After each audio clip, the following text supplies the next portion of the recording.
Namaskar. And here we are again, trying to delve into the depths. Don't know. And they're sure to strike the bottom. I'm sure of that. So yesterday, I think we discussed about the various lokas outside and inside us. And today morning, as I got up, I was thinking as to what we have to discuss today. Immediately, the thing which has occurred to me was suffering. We usually think that we are the only ones who are suffering. Suffering need not be necessarily bad. We should rather call it as reaping the karma. Reaping could be good. Reaping could be, difficult for us to undergo. All of us are undergoing through something. You see Ambani sitting on the top of so many floors. He's reaping his karma there. Guru Garu simply says that whatever situation you are in, it is an anti-action of a previous action, he says. It means that if our previous action is X, say, the present situation or the present suffering or the good or bad, whatever is happening is minus X. So how to uncover this mystery? How to understand this? You are craving for love, say. It means that you had not given love earlier.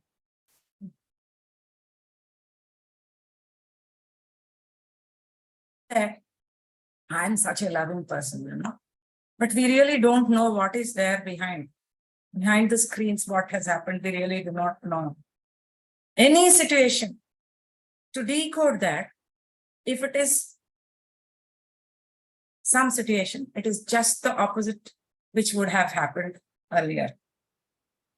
If an earlier action is X, just the opposite we will be undergoing through.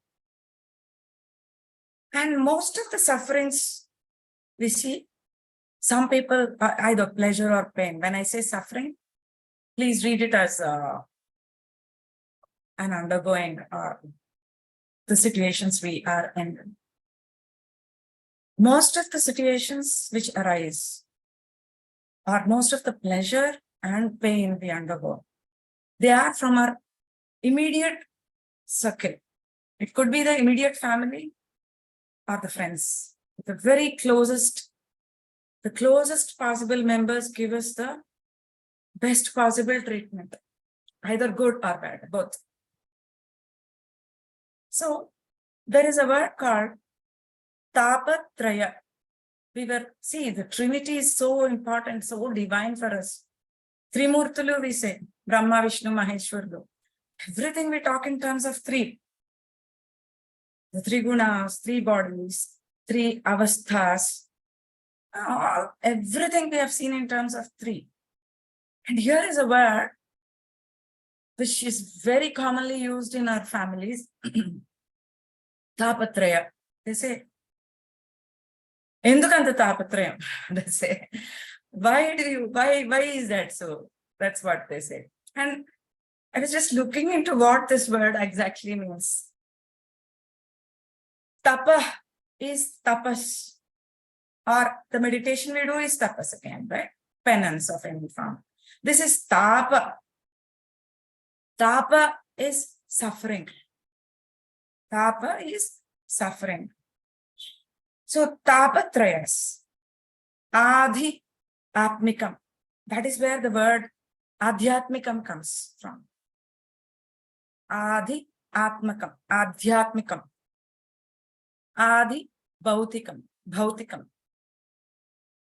Adi daivikam, they say. There are three types of sufferings.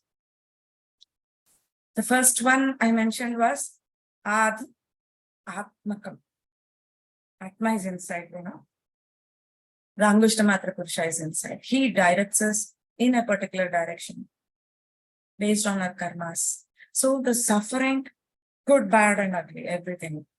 When I say suffering, everything, the pleasure and pain, everything. Pleasure is also a suffering, right? You are undergoing through some emotion there. Any extremities. I am a civil engineer, and we would talk about expansive soils, Expansive soils, when they come in contact with water, they swell. When there is no water, they shrink.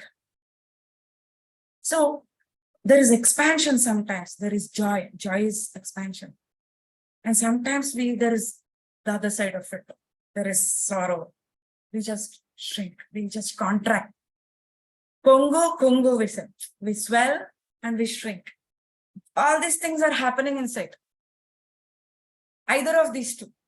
That is what I'm referring to as suffering. When you swell, all your cells are dancing with joy. They are expanding. When you're sad, all these cells are shrinking. They just don't want to come out. They're brooding.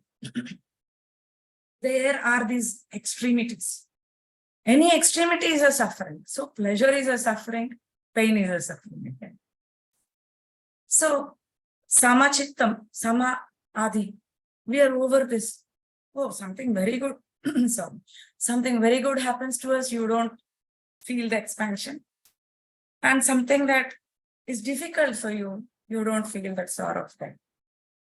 So back to Adhyatmikam, Adhibhautikam, Adidaivikam. Adhyatmikam. The suffering here comes from within, from inside us. That is Adhyatmikam. Adibhautikam. Any disease or something which comes from the inner body is Adhyatmikam. As a result of the karma, the causal body triggers the subtle body, the subtle body triggers the physical body. Guru Garu says that it is better to have a physical suffering because we have to get our karma cleansed. So it is better to have a physical suffering than a mental suffering. That is the best thing. You give your body for that, he says. So by choice, whoever has a little knowledge, they offer this body for cleansing of karma. So Adhyatmikam, the suffering, both pleasure and pain comes from within, from inside. We are responsible for that. And then there is this Adibhautikam. Bhautikam is not necessarily this physical body, the body outside. It is the universe. The effects come from outside. Though we think that we carry karma individual, that is not. There is a part of karma which is purely individualistic. And there is a karma we perform as a group. Suppose we close our eyes to some mishap outside, You are adding that karma individually as well as to the universe. There comes the karma from the Adibhautikam, from the outside. It could be floods. It could be earthquakes. So even the universe will not carry that, Since somebody asked Mother Ganges, Ganga, so what is it? What sort of a thing are you doing? Everybody comes here. They just take 3 dips here. They wash away their karma and go. How are you carrying all this karma? Why should you carry all this? Then, Mother Ganges, she says that, no. Where am I carrying this karma? You see, I'm not carrying this karma. I just evaporate into the sky, into the skies, and then shower back on them. Whatever they're giving, I'm giving back to them in the form of rain, right? So she says that I'm not carrying any karma. I'm giving it back to you. So whatever we give, we get it back. So if, say, a lakh of people take their bath in the Ganga, the karma of all of them showers back on us again. And we were asking Guru Garu, then how to come out of this circle, Guru Garu? He says, when a divine person, when a great person takes a bath in that. This is like an anti-action. He cleanses all that with his positivity. He cleanses all that karma. That is we don't know who is taking a bath there. The beggar beside us could be a Mahatma. And by simply taking a bath there, he's cleaning all the karma which has been given to the rivers there. So Adi Bhautikam is very, very, very, very important. It's important to note what sort of collective karma we are doing. And collectively we reap. We reap as an individual, we reap as a family, we reap as a nation, we reap as a universe. We have to take it back. That is Adi Bhautikam. And the next one is Adi Daivikam, the divine. Where is the divine? Is it some external entity? I've heard somebody saying that there is a artificial intelligence here. I really loved that word, you know. It is not artificial intelligence. He says that it is artificial intelligence. And again, that is pointing towards the Anahata Chakra, the Paramatma inside the Angushta Matra Purusha. He is trying to point towards the Angushta Matra Purusha. And then, where is this all this intelligence coming from? Lord Yama has an accountant called Chitragupta. Gupta is secret. Chitra is very mysterious, very interesting, very mysterious. So, where is this Chitragupta? The Chitragupta is there inside us. And now comes where? Where is he residing? The medical science, it has reached till the brain, right? They can see the brain. They can handle all the other wiring inside the physical wiring, right? And then there are these Maharshis, thousands and thousands and thousands of years back, who could understand the intricacies of the functionality of the internal brain. See, that is where we were talking about Manas, Buddhi, Chittam, and Ahankaram. So just imagine there are 4 bags inside us. That is what we were referring to as the subtle body, the subtle body which carries the prana and all this mental body and the intellectual body. All these 3 together, they form the subtle body. And in the subtle body, the mental body, there are these 4 aspects: Manas, Buddhi, Chittam, and Ahankaram. In the Radha Kalpana, we have seen that the intellect is the charioteer. He has the reins. He is riding the chariot, right? Or driving the chariot, I can say. Buddhi, Manas is full of desires. And then this Buddhi is the intellect. It tells you to go which way we have to take.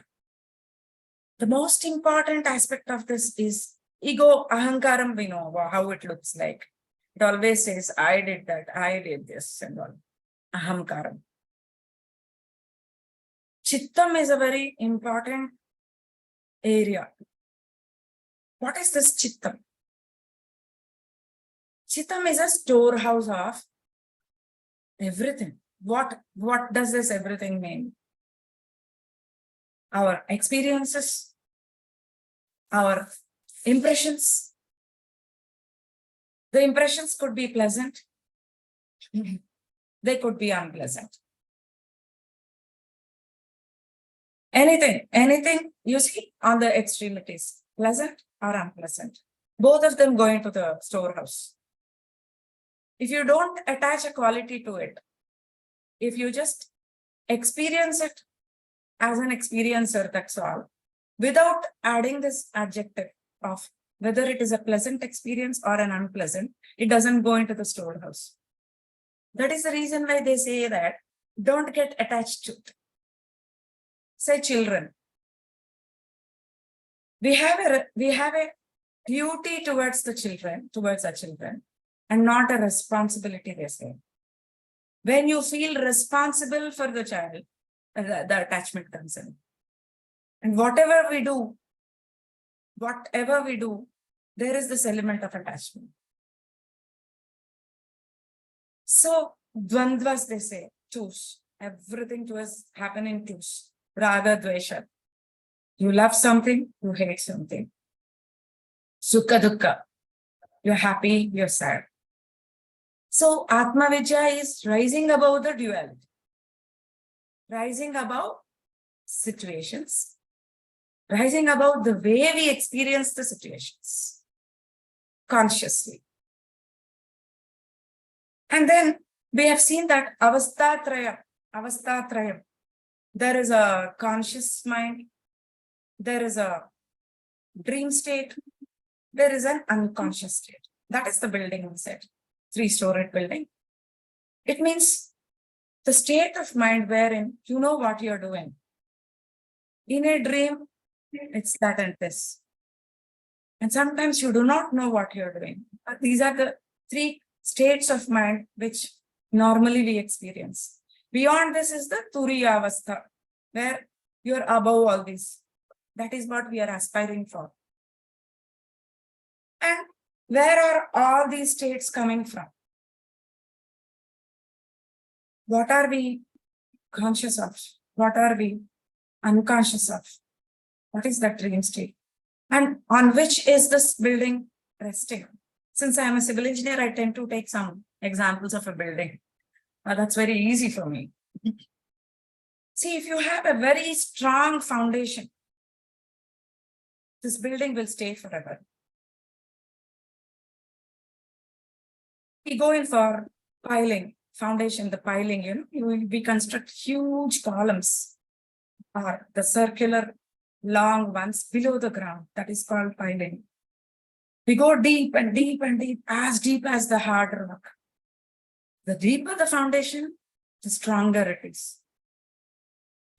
And here, why am I using the word foundation? Sorry.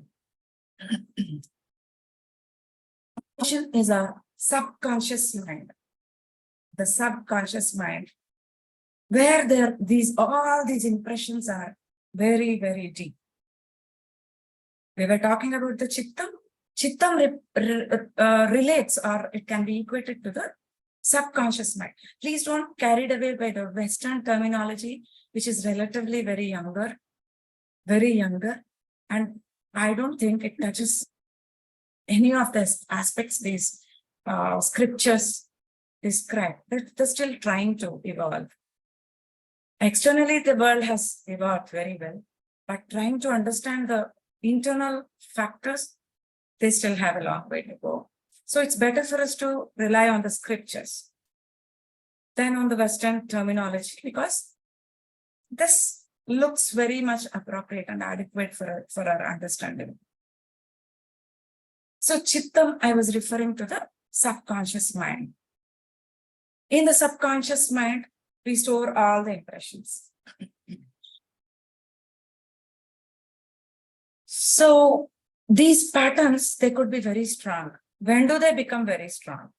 And where do these patterns come from? Is it now or don't know from when? It could be anything. They crop up from relationships, many fears that we would have stopped, or the reflexes, immediate reflex. You see a rope and you think it is a snake. There is an immediate reflex, and that is stored again as a fear that could become a phobia. And you were suppressed at some point of time and you become aggressive. That aggression becomes a pattern. Something very difficult would have happened. you were sad in some birth, maybe. And that sorrow and sadness is stored as a pattern. Somebody would have humiliated you and you have lost your self-worth. That lack of self-esteem would have got stored as a pattern in this chittam. This chittam is such a complex array of emotions stored in it. Mostly they are emotions, the traumas we undergo. And we should understand that any situation we are undergoing now is just temporary. It is just unwinding of a previous action. You see, you in a watch, we used to have those springs, small springs, which the watchmaker would wind it. The action is winding. And the situation we are in is unwinding. Once that is unwound, the situation disappears. I have noticed one interesting situation. My mother, she works with mentally challenged students. A 50-year-old lady used to bring this boy who was about 30 years, so hefty. She would carry this boy all the way. She would be sweating, panting for breath. She would bring this boy and she would do the toileting for him, everything. And people, he had no father. And people would be always wondering, and the lady was very, very, very sick as well. And people were thinking, people would think behind, what would happen to this boy if the lady doesn't, ceases to, leaves her body, physical body. And it happened. The lady left this world. And imagine what happened. This boy became normal. The boy started behaving as if he just woke up from a dream. Just very normally. And he would do all his works. He just became a normal person as anybody else. Whose karma is this? He has come to clear the karma of this lady. See how it happened. And once that karma is over, the lady left because the job is over and this boy became normal. And why does suffering happen to us? From the immediate circle. It is only then we take it seriously. If say some ex comes and says something to us and he goes away, you really don't care for that, right? It's only good or bad when it happens in the immediate family, you consider taking it inside. So most of the suffering comes from within the family. Guruvar gives a very interesting example here. He says, suppose you have borrowed some money from a money lender. And that money lender is asking you for some interest. You may pay to him, but you will not really do it wholeheartedly. You would curse him for taking the interest on the money. You would hate him. So in some life, you owe the money lender some money. Imagine that money lender is your son now. Imagine the money lender is your son or daughter. How do we behave? You take more. We would give more. You just will not count the interest. You keep on giving. And that is why Guruvaru says that if there is a want in you, want of something, you want money, then he says you give money. Simple. The anti-action is in your hands, he says. If you want, you give. If you want love, give love. You want to overcome your own suffering, you help people who are suffering. The simple answer is there itself.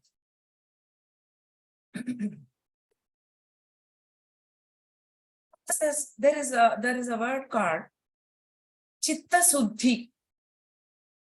Chitta Suddhi. Suddhi is cleaning or cleansing. It means that we have to clean this bag called chitta. But what is happening in this bag of chitta? Chitta vritti, ripples. We were comparing with the ocean and the rivers, right? You throw a pebble there. The pebble is the action or the karma. Out of that, there will be some ripples coming, going on and on and on. The small waves, round things, they are the ripples. They are called the vrittis. Vrittis. Vrittamo is a circle. The ripples are the repetitive thinking we keep on doing. You see, something happens once. A thing happens once. And we keep on, if it happened, it has only happened once, which was terrifying for us, which was really terrible. And the moment you think of it again, you're reliving that experience and your body is undergoing the trauma again. Again, for a second time, it comes out. Again, it is suffering. As long as these repetitions happen, we keep on going, we keep on suffering that. So, chitta vritti nirodham. We have to see that these ripples do not come out. We have to work on a plane and see that this repetitive thinking and this repetitive karma you are reaping does not happen. And that is where we are focused on. I think we will continue in the next session. 1 or 2 questions, please.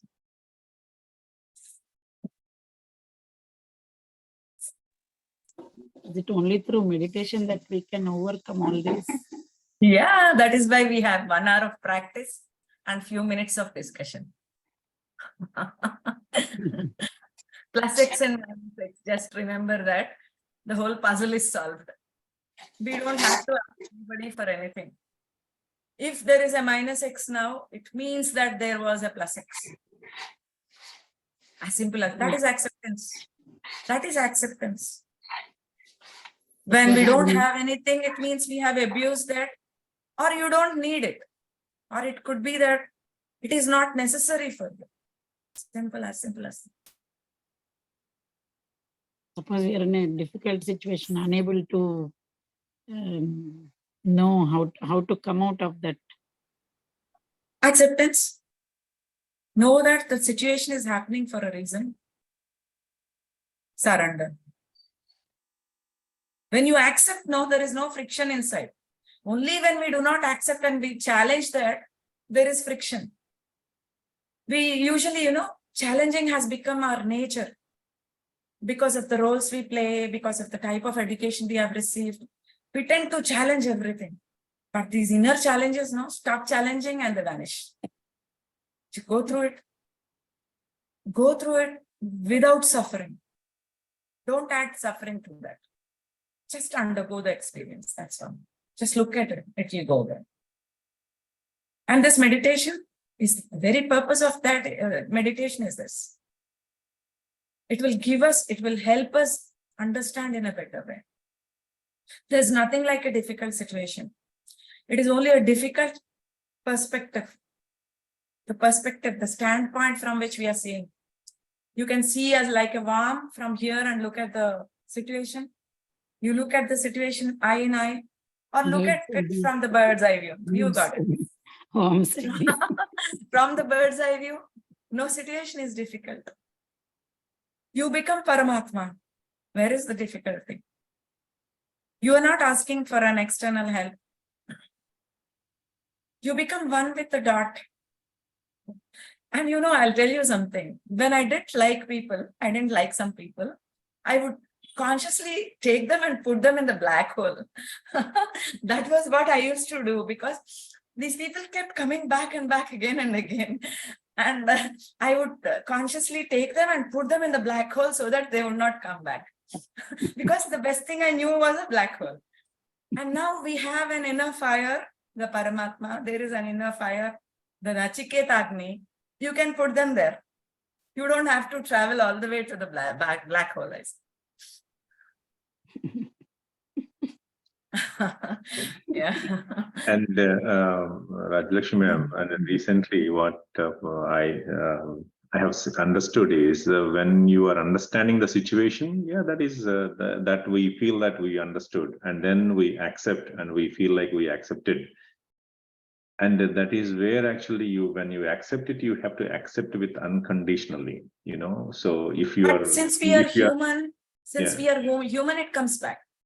Yeah. And again, understand it. Yeah, Again, it comes back. yeah, that is Again, exactly what. understand. Yes, yes, that is exactly what I'm When trying we to do, say. it's like a visitor, unwanted visitor. He comes. You give a chair, you give coffee, you give tea, give snacks. He'll come back again. If you don't treat him properly, he will not come back. He comes twice, he comes thrice, knocks a door. We don't even open the door. He doesn't come back again. Unwanted visitor. These thoughts are like that. So I accept it Over and over again. over and over and again and again. I'm reminded of what Ramana Maharshi once said to his disciple when they were walking up the mountain under the scorching heat of the sun. And his disciple was complaining of his feet burning. Yes, Bhuvana, you can also post what Ramana Maharshi has said. Said, when I am the sun, will it burn? Wonderful, see. Ramana Maharshi said, when I am the sun, will it burn? Oh my God. Look at his perspective. He becomes the sun. See, Guru Garu says that if you are this, your Guru seems to be like this.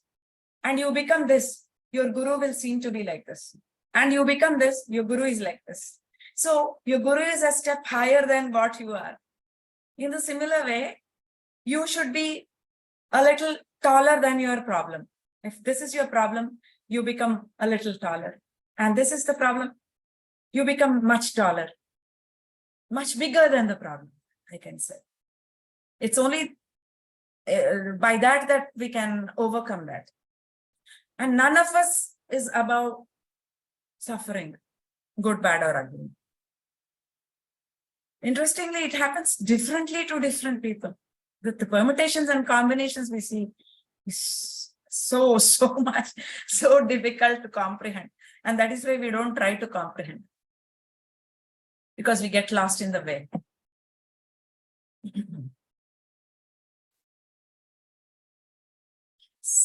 Anybody else?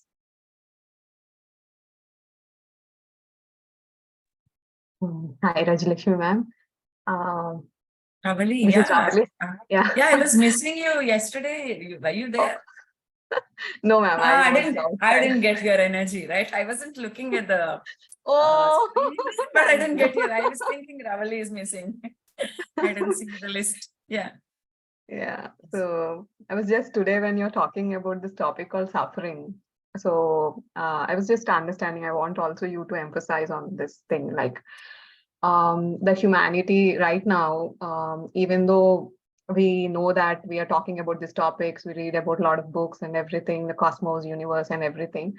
Somewhere this aspect of suffering is mainly coming. I would like you to elaborate on this topic is because somewhere the connection and the faith that we have as a human soul with that of the divine creation is somewhere lost.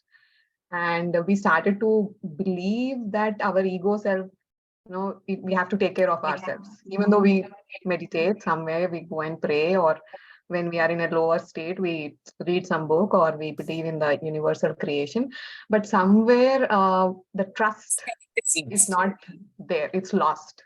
Yes. I think that's why we are not able to believe in the metaphysical portion that is around us of being a human, and there is so many forces around us that are working for us and we are pushing them away. I think that's what everyday meditation that we do of this Om is about, building that trust. Yes, that's it. Exactly. Yes. So I really want you to emphasize. Mainly when we were discussing on how to program this, as we were planning this program, we have allocated 1 hour. It is because only that experience can answer many questions. And the questions dissolve, right? All the questions dissolve. That is the beauty of it. Yeah. So we will talk more in the next sessions. Yeah, sure, ma'am. Thank you. Over to Parameshwaran, sir. Yeah, Parameshwaran sir is not here, so I request everyone. So you guys actually been practicing this pranayama from last 20 days. So you can go and do your inhale and exhale, or you can do Anulom and Vilom as you wish for the next 3 minutes. So as Parameshwaran sir asked, 5 cycles or whatever the cycles that you can actually complete in the next 3 minutes, let us start and completing the Anulom and Vilom. Okay, so it's 8:39 slowly, and 8:43 I will start the Omkaram. And you all know that when the Omkaram is going to start, how Rajalakshmi madam usually says about how you visualize about the Angustamatra Purusha, which is Inchman, and where it is going to start from the Mooladhara Chakra and start traveling towards your Sahasrara and do a Pradakshina and come back and settle in your Anahata, and you can just follow as you practice. Thank you all. So let us start 8:40. Let us start for the next 3 minutes and doing the pranayama.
Master's last 30 seconds.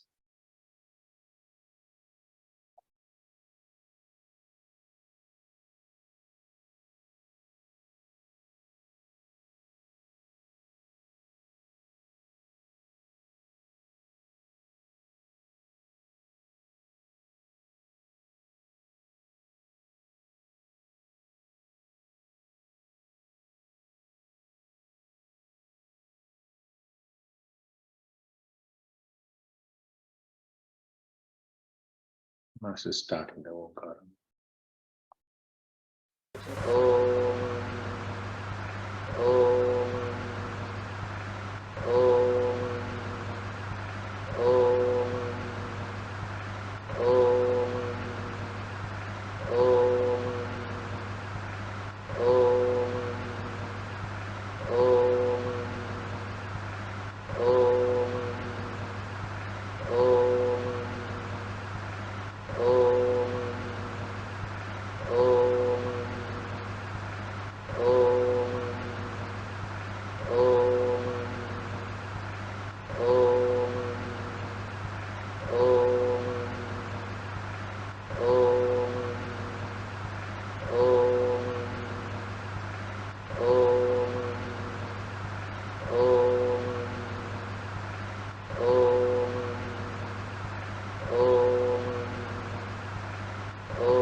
Om